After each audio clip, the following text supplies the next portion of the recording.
Okay, out of respect for everyone's time, we'll get us started now. If for any reason you have to leave early or you can't make it to the end, please don't worry about it. I will send you a recording of this meeting tomorrow morning. For those of you who weren't here at the beginning, welcome. My name is Emily. We've communicated by email before. I'm the program coordinator at Horizons at San Francisco Friends School. This is our official logo for this year, Ay Semillas Mañana Flores. For those of you who aren't familiar with the history of Mexican student protest movements, it's inspired by a quote that's been used by progressive movements around the world. They tried to bury us, they did not know we were seeds, and it very much captures for us our goal with our students to go from their potential they have right now and plant the seeds so that they will really grow into beautiful flowers tomorrow and reach their full potential, which is why we're so excited that all of you are going to work with us to reach that goal. So for a little bit of a background about Horizons, we're part of a national network of 6-week summer learning programs designed to combat summer learning loss. The original Horizons program started in the 1960s in Connecticut. We are the first ever program to exist on the West Coast. San Francisco Friends School, which some of you may be familiar with as parents or former students, is our host campus and also serves as our fiscal sponsor, meaning we share a tax ID, but we are run entirely independently from the school by an executive director and a board of governors. We are a nonprofit funded entirely by individual donations and grants from foundations and from the city of San Francisco.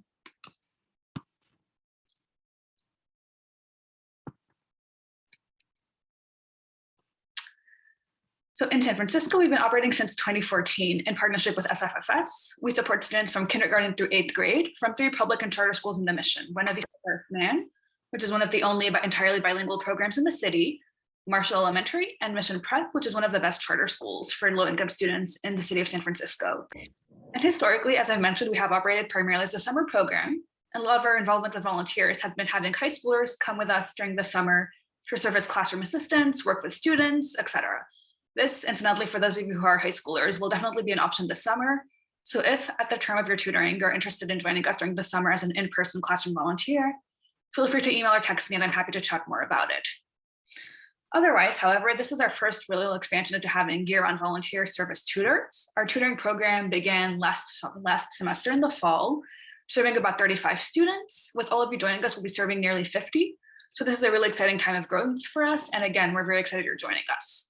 The tutoring program focuses primarily on our 3rd through 8th graders, and especially our 3rd through 5th graders, which is identified as the age where individual academic support can be most helpful.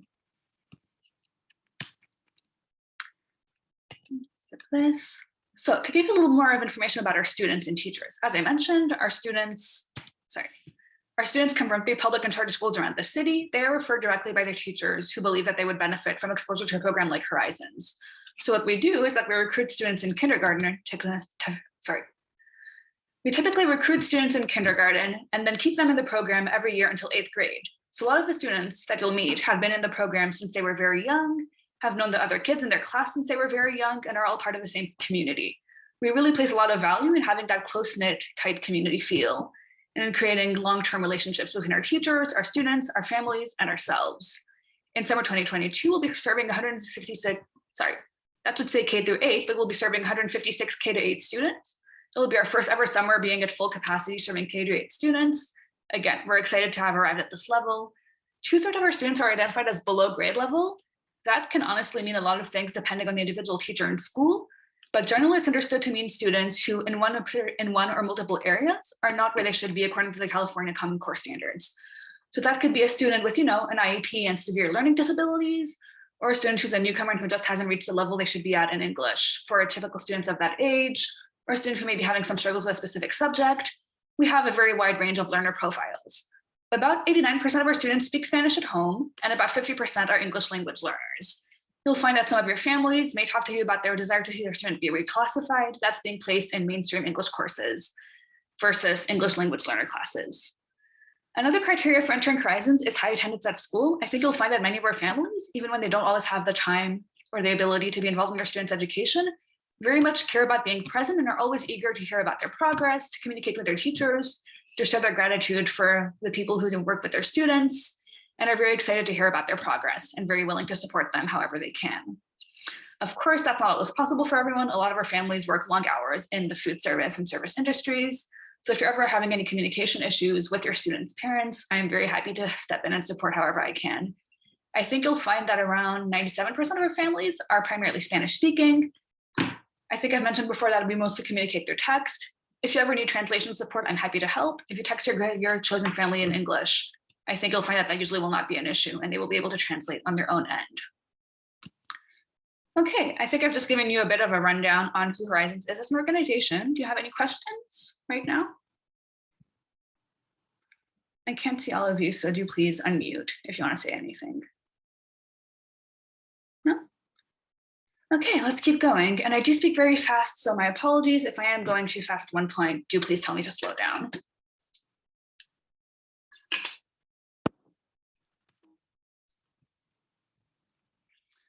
Okay, so getting started. Some of you have already been through this process. Some of you are new and have not yet. But we will try to match you with a student, put you in touch with their parents, again, over text, because most of our families are not especially responsive over email. I generally text families in Spanish unless they prefer English. You can text them in either Spanish, and honestly, using Google Translate is fine. Like, I know that many of the staff members do that, and it is okay. Like, Google Translate will do the job if you need it. If you prefer to text them in English, they will also be able to translate on their end, so please don't worry about it. Or don't feel embarrassed if you're unable to respond in Spanish. Again, if you would like me to step in and serve as a translator, I'm always happy to do that. We assign pairs and schedule tutoring sessions based on tutor and student availability. If a tutor has an affinity for a particular subject, or we feel like there's a good personality match between a specific tutor and student, we will try to accommodate that, but at the end of the day, our priority is making sure that a session can happen every week and that schedules are going to go well together overall. A lot of you have already been matched. Some of you may already have scheduled your first session with your family. Some of you have not yet. At the present, we have more tutors waiting than students because we've done our first round of students who are interested in tutoring. I'm going to start reaching out to families again this week and reaching out to specific kids who would benefit from tutoring. My hope is to have all of you matched by the end of January at the very latest. Hopefully we'll have all of you matched by next week. Again, that really depends on how fast I can communicate with the different families and get their availabilities. You should plan to meet your student once a week, same day at the same time. For example, every Wednesday at 4, planning a new different time every single week turns out to be too hectic, both for us to keep track of and for the families to get to remember. If you do need to cancel a tutoring session, that is understandable, but please notify both me and the parents at least 24 hours in advance and suggest some alternative times for a makeup session. You are allowed 2 absences, but one that aren't rescheduled, because we understand that many of you may have school commitments, work commitments, family commitments. But we do ask you not to cancel more than 2 sessions in a semester out of respect for your family and for making sure that the student has a consistent presence in their tutoring. Also, if you need to cancel last minute or if you are running late, do still please notify the family via text and also let me know as well. That way I can mark that you didn't do your session that week. That's just helpful for me because many of you are in high school and doing this for service hours. So it's easier for me if I can keep track of what you're doing every week before I sign off. For those of you who are in high school, if you would like me to sign off any tutoring hours, volunteer hours online, I'm more than happy to do that. Just let me know. So like whether I should expect an email, a text, whatever the case may be. Okay, I suggest before each session, I also suggest you take 10 to 15 minutes to kind of get yourself prepped, make sure that your internet connection is stable, make sure that your Zoom is working, pull up any specific resources you want to work with. For example, if you know that there's an online book you want to read, make sure to open it beforehand and get ready for a fun, relaxing session. I also suggest using your first ever session to not really jump into the middle of things, but get to know your student, ask them what they like, what they're doing in school, ask them what their goals are for tutoring, what they feel they could work on, what they like doing, what they feel they're good at school, what they feel they're not good at school, or rather what they feel like they can improve at. Just take the time to get to know each other and set a solid basis for your future work together. Okay, I think that pretty much covers it. For those of you who may have just popped in, I will be in touch in the next few weeks to set you up with a student if I have not done so already, or waiting up on answers from our current families about their tutoring availability. Any questions? I will take that dead silence as a no and keep going, which I think you'll find is a useful skill in tutoring as well. Okay, so in terms of your actual tutoring sessions, a couple of tips for working on Zoom, which I know is not ideal, but is unfortunately the world we live in now. Make sure you share your meeting link with the Horizon staff, AKA me. That just makes it easier in case there's a last minute tech issue or the families have trouble connecting. Some of our families have more tech savviness than others. Some have more access to internet devices than others. If there is a last minute issue, it's easier for me to have your link and your login information so I can jump in, help the family sign on, etc. I also suggest getting comfortable before your first session with some of the different elements of Zoom, like screen sharing, which I'm doing right now, which, for example, if you're watching a video or want to show your students something cool, will make it much easier. whiteboard function, which allows you to basically use an online whiteboard to draw, write, etc., and which I know that many of our tutors are especially fond of, and having students draw or write while sharing their screen. Our tutoring guide, the handbook, which I've sent out to many of you, has links to all sorts of websites you can use. I'll showcase a few of them later so you can get a feel for what they look like. We encourage you to always try to have students lead the work, even if they struggle with the tech, aka encourage the students to share their own screens and be the ones doing the writing, rather than having you just lecture them or tell them how to do things. Because that way, like if you have your students share their screen and write on the whiteboard themselves, which I think you'll find most of them have experience doing thanks to Zoom School, it'll encourage them to take responsibility for their own learning, to be more involved, to be more interactive, rather than passively listening to you. Also, again, this is mostly addresses those of you who are in high school, which I know is many of you, just draw on your own experience. If there's any fun games that you played during COVID, well, COVID is ongoing. If during Zoom School you discovered any fun Zoom games that worked well for you, if there's a Quizlet you could find that works on multiplication, if you know of any resources that helped you learn multiplication or grammar many years ago, use those. Or if there's a book that you think you really liked and that you think your student would also like, bring it along or ask me help finding a digital copy and I'm happy to help. Draw on your own experience and on your connection with your student to figure out what would work well for them. For example, if watching videos for a long time or working on grammar exercises repeatedly doesn't work well for them, think about what seems to work well for them, what gets them engaged, and adopt according to that. Like the good thing is you will be spending time with your students and building a relationship with them. I have resources for tutoring, for teaching in general. So if we work together, I think we can come up with a pretty good plan for your individual students and how to make sure they're getting the most out of tutoring. So core goals of tutoring. Our main goal, to be clear, is to help our students build their academic confidence. A lot of our students have struggled with Zoom school and now going back to school in person in the middle of the pandemic. It has been a tough experience. Bearing into account the fact that many of our students were already underperforming academically before the pandemic, it's been very hard. And it is hard for students to feel confident and proud of their work in these circumstances. So something I want to emphasize is that tutoring for us is helping students build their academic confidence, feeling that it's okay if they're making mistakes, it's okay if sometimes they have trouble. The important thing is they're slowly getting better, that every little victory, every little thing they learn is a step forward, and that there are adults who are willing to work with them and support them. By the way, like newsflash, ninth graders, like they all view you as adults. Like you're all very tall and scary in their mind. And I just want to be upfront and say that there will be days where you notice progress and you're like, oh, I don't know, Isabel really improved on her multiplication today and I'm really proud of her. And there'll be some days where it feels frustrating or like the student just wasn't into it or like the student wasn't doing very well. And that's okay. Like we understand you're not trained teachers and even trained teachers have days where students just seem stumped, where students are not making progress, where a student is just having a rough day and not really working. Again, that's okay. We're not expecting you to come after every session telling us that your student has now grasped their full grade level content. The important thing for us is doing this step by step. Every little step counts. Like just having students get a few exercises right when they used to get all of them wrong is a good progress. Just having a student open up to you or talk to you or showing up at every session and working and listening to a story or reading a few lines when they used not to read any can all count as victories.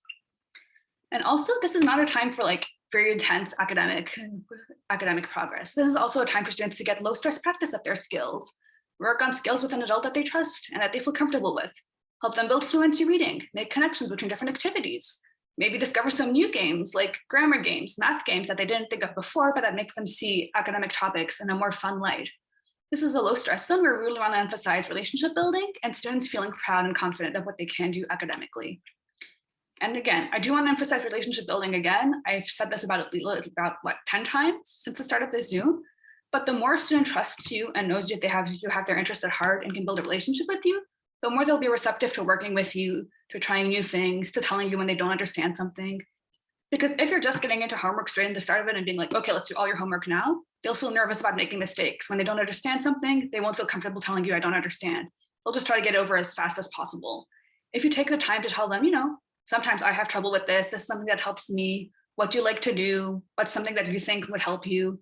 What are things you want to do? You'll find that it'll become easier for them to open up as the weeks and the months go on. And the last thing is just be their biggest cheerleader. Like we strongly encourage positive reinforcement is one of your best friends in this. Like these students are not always used to being told that they're doing well in school because like just sometimes you tend to emphasize the negativity and what students are doing wrong. Never forget to emphasize what they're doing right. Like when they get a problem wrong, right? Even if it's after getting 10 problems wrong, celebrate that. Tell them, you got it right, congratulations. That's a big accomplishment. Or if there's an academic subject they do really well in, take some time to work on that as well. For example, if one student is really struggling with reading, but seems to be doing really well at math, you can sometimes mix it up, do a couple of math exercises that are maybe even a bit above their level. And if they get that right, really congratulate them on that. Tell them, okay, we're still working on reading, but wow, you're really doing good at math. Like, I'm really impressed. I used to have trouble with math. I'm really glad that you're doing so well.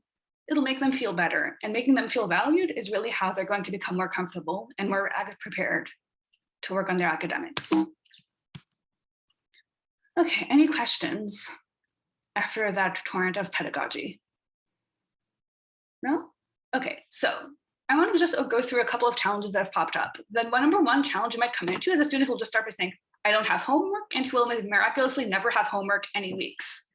I do want to preface this by saying that in some cases that is true, because a lot of schools are increasingly trying to build on a homework at school model in which students don't need to take work home and create extra pressure. So especially in younger grades, third grade has the most prominent case of this, and in some cases fourth grade, students will already have done their homework at school or will have little homework. In those cases, my suggestion is to spend more time working with them on the basic skills. For example, if a student you know struggles with multiplication, spend some time doing practice. Come up with your own multiplication problems, look up some exercises or quiz on Khan Academy. Again, I have many resources listed in the handbook that can help you with that. Or you can spend some time practicing skills on a different topic, like reading a book together and making sure they do the lion's share of their reading. Oh, I see a question from Sid on average how long these tutoring sessions should be. Standard is 1 hour. I don't encourage you to go over just because after 1 hour, you'll find that most kids will get fidgety and restless. If for some reason you have to cut it short at 40 or 45 minutes, that's fine. But generally 1 hour is the standard. Thanks for that. Sorry, I can't check. I'm not checking the chat very regularly, but I'll try to keep an eye on it. Now, I do suggest checking in with your students' parents to ask them what their homework situation is like. Do they usually bring homework at night? Do they always do it at school? Because parents will likely be more aware and will be upfront with you if your student is bullshitting you, which does occasionally happen with the middle schoolers. So if you're unsure whether a student has homework or not, reach out to the parents and ask them about what the situation is like.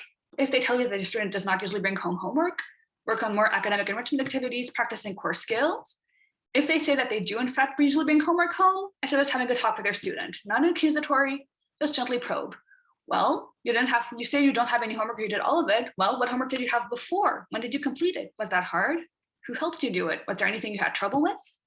Or with older students especially, ask them about less high priority work, because a lot of older students in middle school, as I'm sure anyone who is a parent or in fact a high schooler can confirm, students will say they have no homework because they don't have anything due tomorrow and conveniently forget that they have a math test in 2 weeks or an essay due in a week. So for older students especially, we want to encourage good study skills, so encourage them to think long-term. What tests do you have in a few weeks? What assignments do you have in a few weeks? What's something big that you're going to do? Like, are you going to start reading a book in class soon? Are you nervous about that? Like, do you want to start practicing reading books now so that you're ready when you start the new one? Other struggle is when students are disengaged and struggling to focus, which happens because everyone has bad days. My suggestion is to just alternate like intense academic time with also some time to take a break, because a lot of these students do not have good memories on Zoom, and they may be especially nervous to spend long extended periods of academic time on Zoom.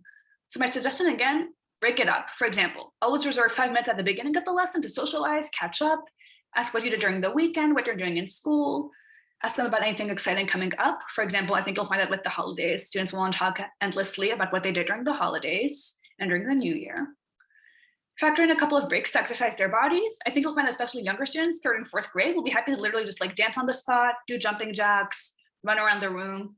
It sounds childish, but this is actually a great way for students to help themselves focus mentally by shaking out their bodies. I know that a lot of teachers that I've worked with enjoy doing shake out breaks where everyone stands up at their desk and literally shakes out the stress, shakes out the anxiety, and then gets ready to work. This is actually surprisingly efficient in helping people concentrate. You can also do little mind breaks. For example, take some time to draw together, have a conversation, play an academic game like a little crossword puzzle or a little Sudoku or something. Those are both ways to kind of stay on the topic of academics and actually build skill. But also if you call it a game, they will take your word for it and it will be more fun and will help them possibly retransition to the less fun parts, like finishing their fraction homework or writing that essay. I also suggest providing an outline of the session because it's not fun for students to just like trudge along, unsure what's going to happen. So at the beginning of the session, have your conversation, have some time to talk with each other, have some time to take a break, and then start talking about what you're going to do. For instance, if they have multiple assignments, decide an order on what you're going to do them, tell them specifically when you're going to do a break. For instance, when we're done with your history homework, we're going to do a 5-minute break. then we're going to do math, then a 5-minute break. Just make it clear to them what the timeline is so that they feel more confident and in control of the situation. Other potential scenarios when a student's getting stuck on the same mistake, lesson just doesn't seem to be going through them, they're getting frustrated and upset.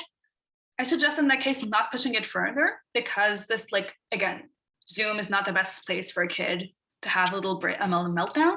So my suggestion, number one, reassure, tell them it's okay, it's not a problem. We don't have to solve all of this right now. Let's take a break. Again, shaking it out, physical exercise is surprisingly efficient in helping yourself stay mentally focused. If possible, move on to a different assignment or a lesson and return to their problem section later, because moving on to something that they actually feel more confident with will actually boost their confidence and make them feel more prepared when they move back. Kind of like the strategy you use on the SATs, right? They say if you spend more than 1 minute on a question, don't sweat it. Just move on to the next section and go back when you feel ready. That's pretty much the same strategy to adopt here. If at the end of the day, student is still not getting it, you can try reviewing the lesson from the top. For example, if it's a longer session, I don't know, nouns, break it down to different chunks. What is a noun? What are examples of noun? What are types of nouns? Try to break it down chunk by chunk and go over slowly so that you can see what the issue is. Is the issue that the student just doesn't understand what a noun is? Is it that they have trouble identifying a proper noun from an improper noun? Is it that they're getting confused with something else? Is it a language issue? Breaking it down chunk by chunk will help you pinpoint what the specific problem is.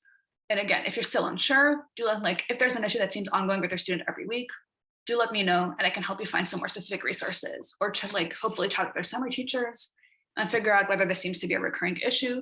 So like I said, some of our students have learning disabilities, et cetera, special needs in the classroom that we don't know about yet, but that I can investigate. Okay. Structure of the Zoom. As I mentioned, 1 hour is the basis. Start off with a 5-minute check-in. Try to keep it non-academic just so that they don't feel like you're like sneak attacking them with homework. How was your day? What was something fun you did in the past week? Are you doing anything outside of school? Oh, wow, you're taking karate classes. That's awesome. Did you do anything cool yet? What did you do during your weekend? Also tell them about yourself. I think you'll find that students are actually very curious about you and will think you're very interesting and want to know about your life. Here, I want to stress the importance of boundaries. For older students, especially, they might ask you to friend them on social media. That is strictly forbidding. No friending on social media, no exchanging cell phone numbers with students. We want to keep strict boundaries, but you can tell them about harmless things like, oh, in school, I'm doing this. Oh, are you playing soccer? That's awesome. I also play soccer. My position is this. Show them your pets. Kids love pets. Once you've done your little 5-minute chill period, you can skip into more of an academic check-in. Again, ask about assignments, about projects, about tests. Ask them, have they gotten any grades back? Have they gotten any tests back? Have they gotten any assignments back? What did the teacher say? What was it like? Also ask them what they have upcoming, both short-term, like the homework for this week, and longer term, like did they tell you about any big things you're going to be doing this month or next month? This will help you set up the agenda. If your student tells you that they've been doing something, for example, that they've been doing, I don't know, dividing fractions, ask them some questions about that. Like, okay, well, what kind of fractions are you dividing? How do you feel about it? If I set this fraction division for you, can you do it? Try to get a gauge for understanding and what areas they might need help in. Ask questions about what they're doing. Even if it's something that you know that they don't need help with, ask questions, because a lot of times they'll be really proud of themselves that they're doing well in school and will want to show off how well they're doing. And that's important for them to build confidence and have a space to feel proud of that. Okay, let's say that at this point, you know all of what's going on in their exciting social lives, you know all of what's going on in their exciting school lives, you know what's the deal for today. Jump into it, start doing the homework. That can be like, in a lot of cases, they'll have some online platforms that they use. Or for example, if they have a worksheet to work on, you can have them write out the problems on the Zoom whiteboard and work on them together. If their assignment is just to read for 20 minutes a day, which is very common in the younger grades, you can choose a book together and just get into it. Like provide encouragement. If they're unsure if they say something like, I don't understand the homework assignment, talk about it and what it might be like. If their assignment is to read and they've already done that, get them to show what they're reading. If they start doing their math, if they want to have already done their homework, have them show it to you so that you can correct them if there's any mistakes. If they have an assignment that was returned to them that has a lot of mistakes, go over it again. That's a popular one. If they have an assignment that was returned to them that clearly has a lot of corrections, you can go over it together and talk about why they made the mistakes and how they can avoid doing that in the next time.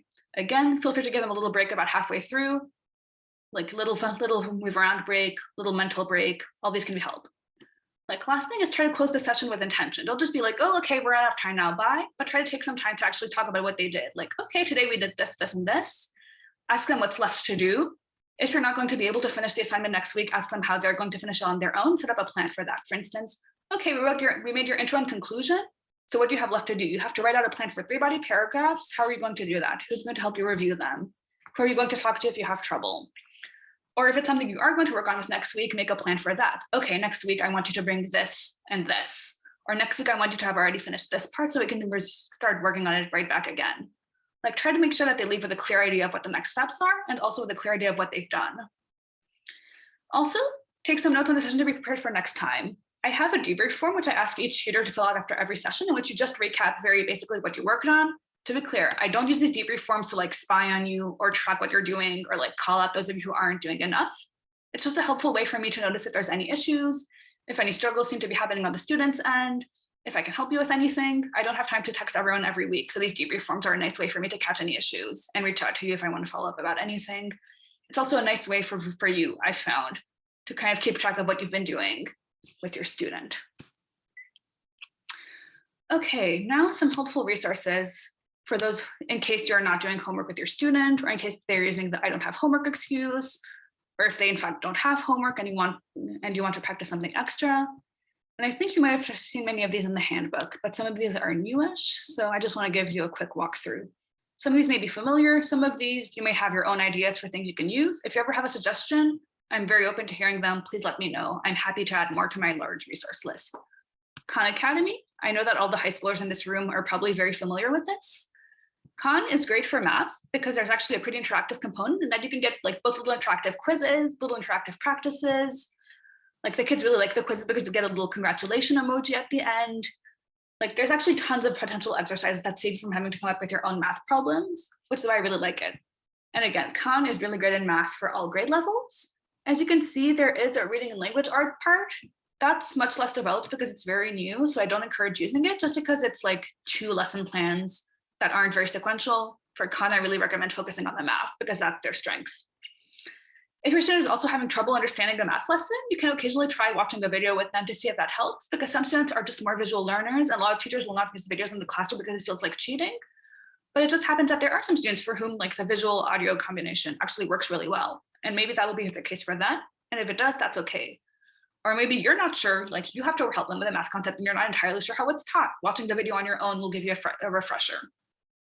Like I use Khan Academy all the time, so no judgment here. Okay, Horizons Library. This is just a collection of ebooks that I keep around. You'll find that there's a lot of different reading levels. A lot of the students will be at the picture book / shorter chapter book lesson level. That really depends on the student. If you're not sure what book is appropriate for your student, reach out to me because I do have their reading levels somewhere, so I can give you a suggestion for what books are appropriate for their age level. A lot of these are in English. If you want more Spanish books specifically, also let me know, and I'm happy to provide those. I think you'll find that Diary of a Wimpy Kid and graphic novels are usually pretty popular with students who may be reluctant readers. So those are always helpful. In terms of picture books, again, you'll see a wide variety of subjects. My suggestion is either choose one that you think would appeal to your student or talk with them about it.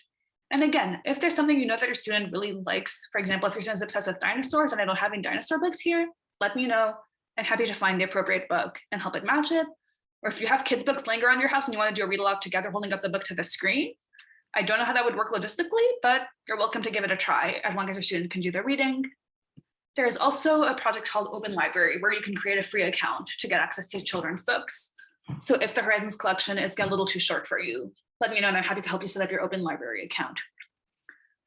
Okay, general resources. This is from Berkeley Public Schools, which I really like because you'll find a million school resources from different school districts, but the school district in Lafayette, Alabama, probably does not have the exact same content as our students are learning here.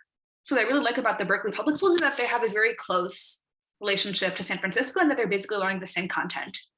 These web resources are mostly for fourth and fifth graders, but the fact is most of these websites actually have content for all grade levels. ABCYA has really great educational computer games. Use games sparingly or you'll just end up games are a time suck and you'll end up doing grammar and catch the noun and the flying verb exercises for an hour.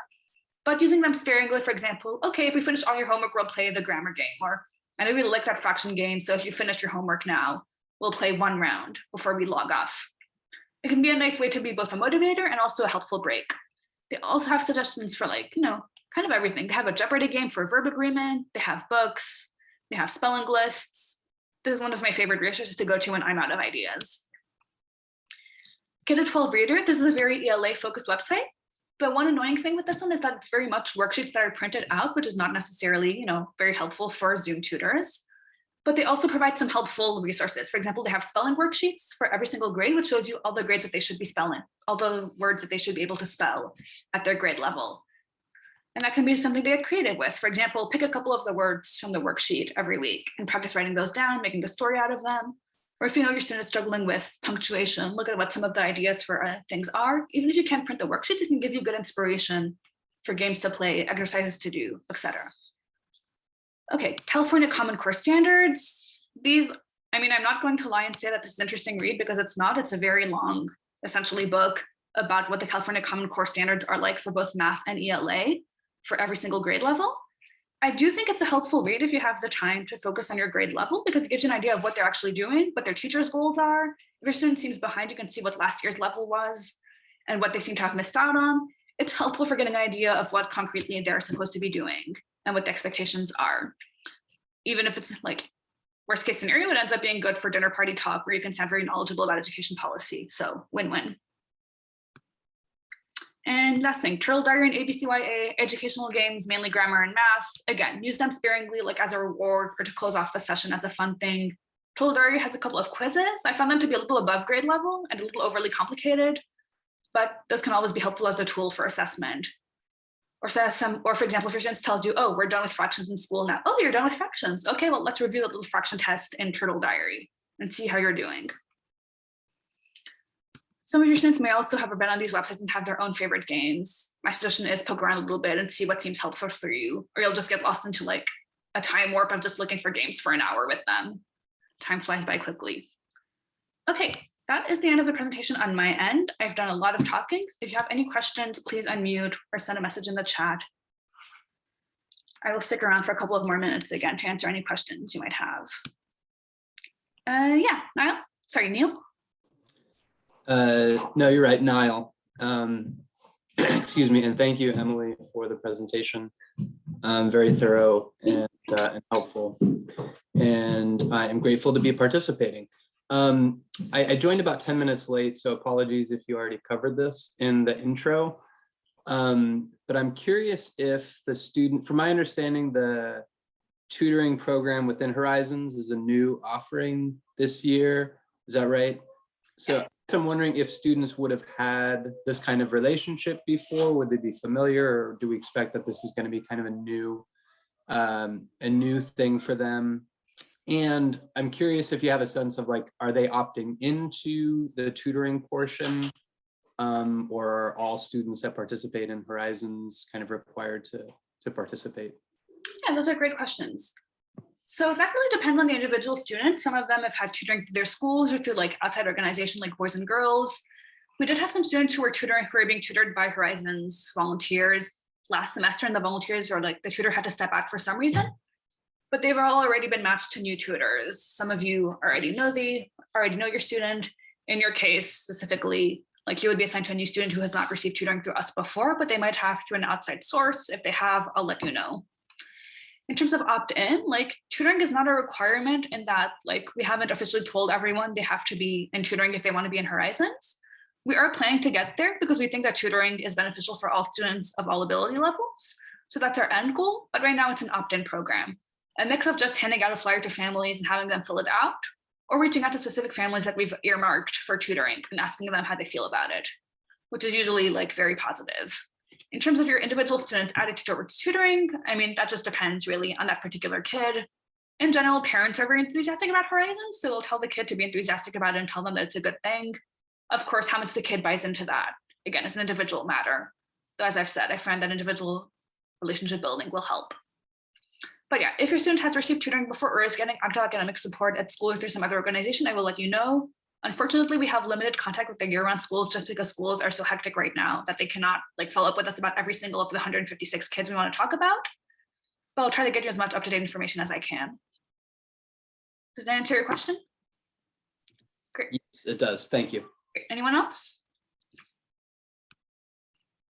Oh, I see in the chat, how long do we stay with our 2T? So our goal for this round is to have tutoring throughout the winter and spring semester, so from January until June, which is when the kids will end, like, let's see, I think that this year SFUSD lets off in early June and kids start Horizons in late June. So our goal would be for students to be tutored starting next week or at the end of the month for those of you whom we can't pair yet, until about late May. Again, this varies, like maybe you'll have a really great relationship with your student and you'll end up tutoring them throughout the summer 1 hour a week just to practice reading or math or something. The core expectation is mid-January through late May. If for some reason or another you are no longer able to tutor, at some point do let me know so I can try to repair your student. Like, and again, if you're not sure they will be able to commit for the full term or not, and at one point you think you might have to quit but you're not sure, talk to me and we can try to repair you with someone or move around your scheduling, because we would love to keep our students and tutors together for as long as possible. Again, in the interest of like long-term relationship building. So thanks for that question, Cynthia. Anyone else? Okay, well, I'm only 10 minutes behind my internal schedule goal, so I'm going to call that a win. I'm going to stick around to answer any questions, but for all of you like who don't have any, you are free to go. Thank you so much for joining us. As I mentioned, like the program is still fairly new, but we've been really excited by the results so far, and we're really glad that you're joining us for the next steps. And if you have any questions, anything you want to talk about, you're always welcome to text me. I will respond as fast as I can. My working hours are generally Tuesday through Thursday. If you must text me on Monday and Friday, do please, and I'll respond as fast as I can. Okay, have a good night, everyone. Thanks so much for joining me out here tonight. Great, thank you, Emily. Have a good night. Thank you. Thanks, Emily.